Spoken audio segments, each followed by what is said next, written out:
আজকে অ্যাকচুয়ালি আমাদের state pollution control বোর্ডের উদ্যোগে এবং মিশন লাইফ উদ্যোগে আমরা পিএমসি স্কুল থেকে আরকে ইনস্টিটিউট থেকে ছেলেমেয়েরা এবং আমাদের দুজন গাইড টিচার সহ তারা লংতরাই ভ্যালি যে ইকো পার্ক আছে ওইটাতে যাবে।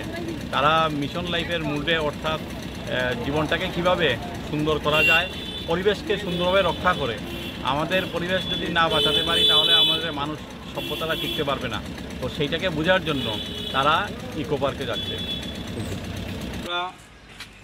মানে মিশন লাইফ যেটা তোমাদের গেঞ্জির মধ্যে সামনে আছে মিশন লাইফ, তো আমরা অলরেডি ইকো ক্লাবের আন্ডারেই আমরা যাচ্ছি এবং Tripura state pollution control board. তো আমার যেটা প্রশ্ন, আমরা অলরেডি তোমরা লংতরাই ভ্যালি যে ইকো পার্ক তোমরা ভিজিট করলে এবং এখন আমরা কুমারঘাটের যে ইকো কিড পার্ক যেটা সেটা তোমরা দেখছো। তো আমার প্রশ্ন হলো যে মিশন লাইফটা তো মিশন তো বুঝো, যে কোনো কিছু আমরা স্বেচ্ছায় শ্রম দেবো এরকম একটা বিষয়। মিশন লাইফ মানে জীবন।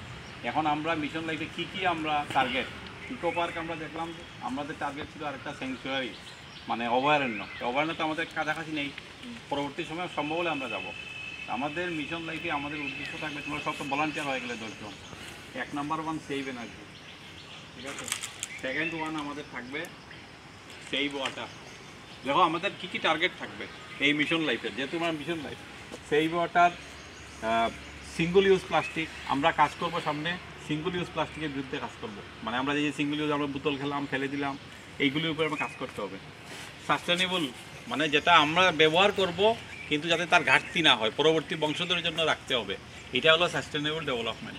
তো আমাদের কিন্তু মিশন লাইফের এটাও একটা টার্গেট, আমরা সাস্টেনেবল ডেভেলপমেন্টকে রক্ষা করে এই যে সূত্রটা, অর্থাৎ আমি নিজে বাঁচবো, আমার ভবিষ্যৎ প্রজন্মের জন্য কী করবো, প্রাকৃতিক সম্পদ দুই রকম হয়, একটা হলো রিনিউয়েবল, একটা নন রিনিউয়েবল, ঠিক না।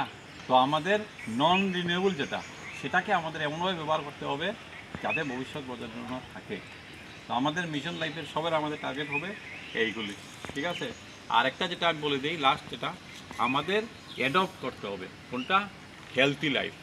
মিশন লাইফের টার্গেট কিন্তু আমরা আজকে এই পার্কগুলি দেখেছি, সামনে আমরা টার্গেট করে আমরা কোনো ধরনের বস্তিতে যাব, কারণ তাদেরকে ওই হ্যাবিটটা মানে তাদেরকে অ্যাডপ্ট করাতে হবে, সেটা হলো healthy life. Early to bed early to rise makes em healthy and wealthy wise. তা আমরা কিন্তু এখন মেনটেনই করি না, আমরা ঘুরে উঠি না আর তাড়াতাড়িও ঘুমাই না।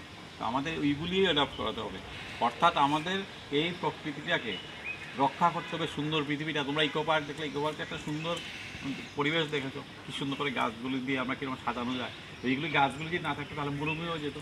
তো আমাদের মিশন লাইফ এবং ইকো ক্লাব এবং Tripura state pollution control board সবেরই একটাই মিশন, আমাদের যে এনভায়রনমেন্টটাকে আমাদের রক্ষা করতে হবে, ঠিক আছে। আজকে কিন্তু এই 10 জন ভলান্টিয়ার হয়ে গেলে আমাদের পিএমসি আরকে ইনস্টিটিউশনের জন্য, ঠিক আছে। আগামী দিন আমরা আমাদের করন্ত স্যার আছে, আমাদের হিরণ আমাদের হেল্প করতে, আমাদের সপ্তজিৎ স্যার, আমরা সবাই মিলে বা আমাদের অন্যান্য স্যাররাও আছে, আমাদের টার্গেট নিয়ে আমরা কাজ করব, বোঝা গেল। যাতে আগামী দিন তোমাদেরকে বলার সঙ্গে সঙ্গে তোমরা আর কেউ পিছপা না হও।